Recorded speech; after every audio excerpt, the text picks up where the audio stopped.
Hello and welcome to Off the Record. I'm your host, Chris Hershka. Joining me today is Professor Wertz of the Department of Communication and Media Studies. His classes this semester include television production, advanced video production, and photojournalism. Professor Wertz, thank you very much for being with us today. Thank you, Chris. Now, you are a professor here in Edinburgh, but you were also a student here at Edinburgh. At one time. So that means that many of the professors you had as a student, you now work with, they're co-workers. How has the relationship with these professors changed for you? Because when they had you, you were a student, but now you are a co-worker. Did they ever come up to you and say, hey, do you remember that time you forgot that term paper? Does that ever happen for you? Well, you know, as a professor, you have so many students that I probably remember more stories about me as a student than they do.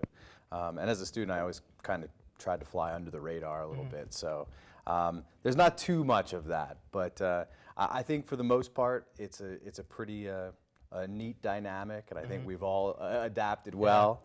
But certainly if there's any level of comfort or discomfort, it lies with them more than me. Okay, now do you find you joke around with these professors a little bit? Oh, absolutely. And say, what are you doing with this class now? I mean, when I had it was this or that, and you know. Yeah, I have a very collegial relationship with all of my former professors, and all of them I have sought out for advice at one time or another in terms of my own teaching style and those sorts of things. So it's really nice from a young teacher's perspective to have that resource. You know, if I was at a different university where I didn't know anybody else, I'd be really limited. So they really they're a mentor towards you. You can go to them for help, and they're always there for you because they knew you as a student. I think so. I've never felt like I couldn't approach anybody with a question. That's excellent. Now, you are a self-starter. You get things done. Since the time you've graduated from Edinburgh University, you've done more things than most people do in a lifetime. Well, that's generous. But. Well, you have. You started a company. You've won awards. You're a professor. You've worked all over the country. Could you elaborate for us a little bit about these accomplishments? I've always just kind of been hyper motivated. You know, I set some goals and I figure out where I want to be and I go for it. And you know, things change over time, paths change, destinations change, goals change. But I always try and have some goal that I'm chasing, some expectation for myself. And I think that's a great motivator. So this has been since you were a young child or since college that you've been motivated this way? Always, I think, especially in the realm of TV. I mean, I didn't always want to be a teacher, but I always wanted to work in television. And I always tell people that I kind of peaked early in that regard. And so, you know, I directed my first broadcast when I was 15 years old. That's very impressive. I was directing at a network affiliate by the time I was 19. Wow. And so it was like those kinds of things gave me a fast start, but also then allowed me to make a pretty smooth transition into education as well. Now, since you were so young, did you find any resistance within this industry? Like, you were 15 and you were directing. Did you find people were, what's this 15-year-old doing here? No, not at all. Most people were very accommodating and always willing to help and could see that I was really, you know, ambitious and trying to do things.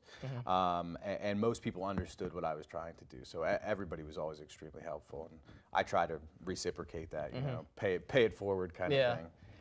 Now, you have won a Telly Award. Could you tell us what a Telly Award is and what you won it for? A Telly Award is a national advertising production award. They award them for different subjects. You can win them in education. Colleges all over the United States put in for Telly Awards. Some win. Boston University wins a lot. I look at some of their programming and I compare it to what's done here at ETV, and I see no reason why some of the things we do shouldn't be up for Tellys either. So that's something that I hope to get going here. Mine was in the area of corporate communications, and it was a corporate video for a local entrepreneur who was trying to kind of rebrand herself as a national speaker and put herself in the national speaker circuit. So I followed her around to a couple different presentations and made a composite to try and put together the main themes of her message. And I thought that it was edited in a new and interesting way, and I think that ultimately that piece was rewarded for that. You also founded a company called Incline Media. Could you tell us a little bit about that company and why you decided to start this?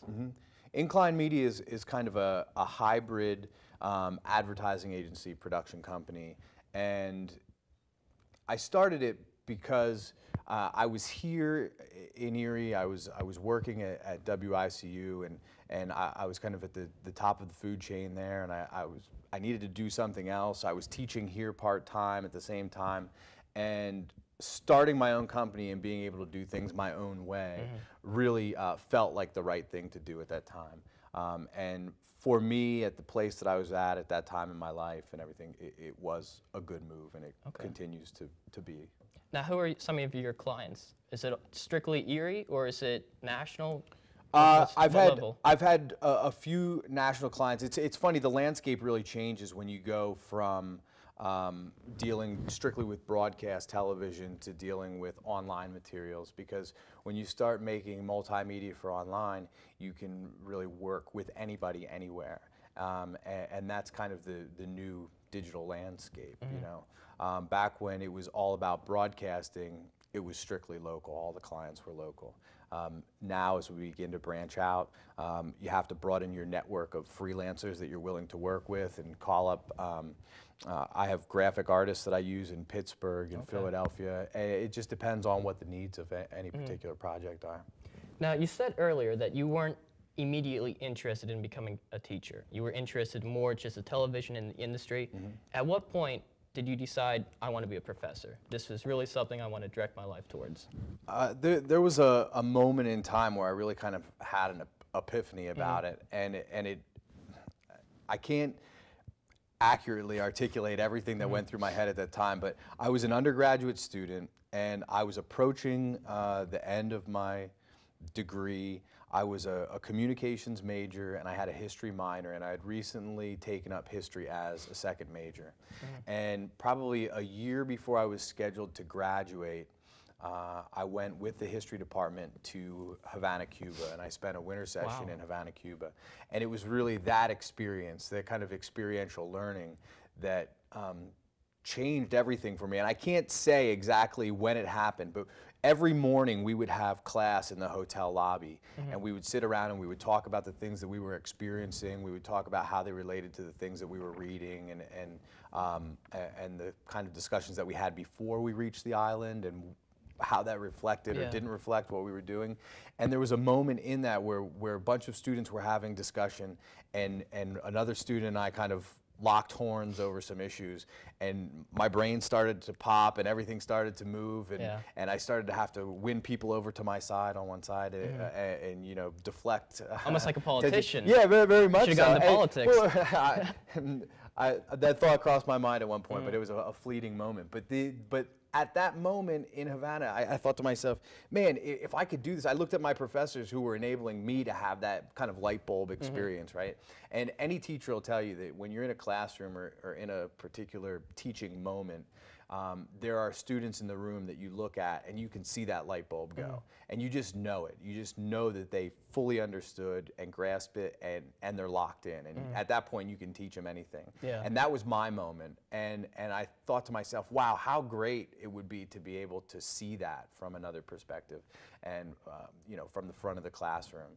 And really, those moments happen infrequently. No matter how good of a teacher you are, or no matter how good the rapport is that you have with your students, those light bulb moments are kind of infrequent. But when they happen, man, they're really special. And take advantage of it. Absolutely. Now let's back up a few seconds. Sure. How did you get into Cuba? Havana, since the embargo, nobody... This is before 2001. Okay. And before September 11th. Okay. And it was actually December 2000 and January 2001. Okay. So that was the time frame. And at that time, the university had a State Department-sponsored license. Universities across the United States had these State Department-sponsored licenses that allowed them to travel to Cuba. Okay. You needed really special permission and a lot of money to fly out of the United States to get to Cuba. Most people flew to Mexico first, or went to the Bahamas and then flew to Cuba from there. But it was all legit, and your visa was legit because of the State Department-sponsored license. We went through Toronto, Canada. You could fly direct from Toronto to Havana, Cuba. and that was it. I mean, you'd be That's surprised amazing. the number of American students. When we were there, we met students from Columbia University, and you know, there was 2 or 3 other American schools that we ran into. Not to mention all the international students, and a lot of German tourists were there. Really an eclectic mix of people. Now I have to ask you, because of pop culture, did you bring back any cigars? I mean, I hear they are the best. I don't smoke, but I mean, you're down there. You might as well give it a yeah, shot. you know, the tobacco is of a quality really unseen in the United States. There were many items in the suitcase, which which may or may not. Cuban rum is something that's pretty unique as well. And I did bring back a bottle of Cuban rum. I may have had 1 or 2 cigars stuck in the suitcase, but it was an interesting experience. You have to. I mean, sure. Of course. Now, getting back on track with being a professor, what is rewarding for you?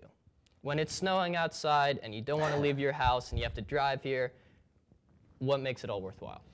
I love being in a classroom, whether it's a studio like the one that we're in right now, which I teach in frequently, or whether it's a traditional classroom. I just love being in the classroom, and I love interacting with students. And I really like to kind of foster a creative, active learning environment where there's a lot of interaction with my students. And I think that by doing that, it makes it more fun for me, it makes it more exciting for me. I couldn't imagine just kind of standing in front of the classroom and having one of those Ferris Bueller moments, right. you know, Bueller, and just being bored with it. And I try and bring different things to the table. You know, I'll teach television production every semester, but I always try and change it a little bit. Always mix it up. Exactly, exactly. So that way it's always fresh for me, and if it's fresh for me, I'm much more excited about it and engaged, and I think that transfers over to the students. So both parties are engaged, both the professor and your students. Yeah, and that level of interaction is unique in the world. So. And I've had a class with you, and I love it. Well, thank you. Really enjoy it. Now, you are a very knowledgeable man, especially when it comes to the television industry. You give me too much credit, Chris. No, I don't give you enough credit, okay? Where do you see, this is a 2-part question. So first off, where do you see the TV industry heading within the next 10 years? And the second part is, what advice do you have for students entering into the TV industry? The television landscape is changing so dramatically right now. With deregulation, we've seen a lot of station mergers. You'll see multiple stations run out of one building, whereas the FCC used to mandate that everything had to be separate. About 8-10 years ago, the FCC started to say, okay, well, you can have dual ownership and you can put 2 stations in one building as long as the sales staffs are different. Well, how do you put people in the same room who are all after the same dollars, right, and keep them apart from one another, right? Eventually, it has to all blend together, and that's where we're at right now. Where it goes from here is difficult to say. There's so much experimentation in new media and online technology. There's such a smaller audience, certainly not an insignificant audience, but a smaller audience on broadcast television. More people are watching cable, more people are getting news from the web, all of those things. So it's difficult to say where it will absolutely go, but it will definitely be kind of hybrid. The more skill set somebody has leaving college, the better off they're going to be. Okay. One piece of advice that I always try and give my students is, if you want to be in TV, go work in TV now. Don't wait until you graduate. Yeah, don't wait till you graduate, because it's gonna be much easier to make $8-9 an hour when you're still a college student than it is when you graduate and have $50,000 in loans and want to start your real life. Now, we are running low on time, but I do want to ask you one fun question. You are, without a doubt, I give you a lot of credit, but without a doubt, you are one of the better, if not the best dressed professor on campus. Seriously. How do you do it? When you come into class, it looks like you have Cary Grant's tailor fitting your clothes. You're an extremely busy man, but you always manage to look good. How do you do it? My wife should get all the credit. Okay. She tells me when I look like an idiot walking So out she of the lays house. everything out for you in the morning? No. But you're like, okay, here's the suit, let's go. No, I've got a good closet. Okay, good closet. Walk-in closet? Yeah. Okay. Real quick, do you have any fashion tips for our viewers before we go? I mean, Dry clean your shirts. dry clean. All right, there we go. Professor Wards, thank you so much for being with us today. All right.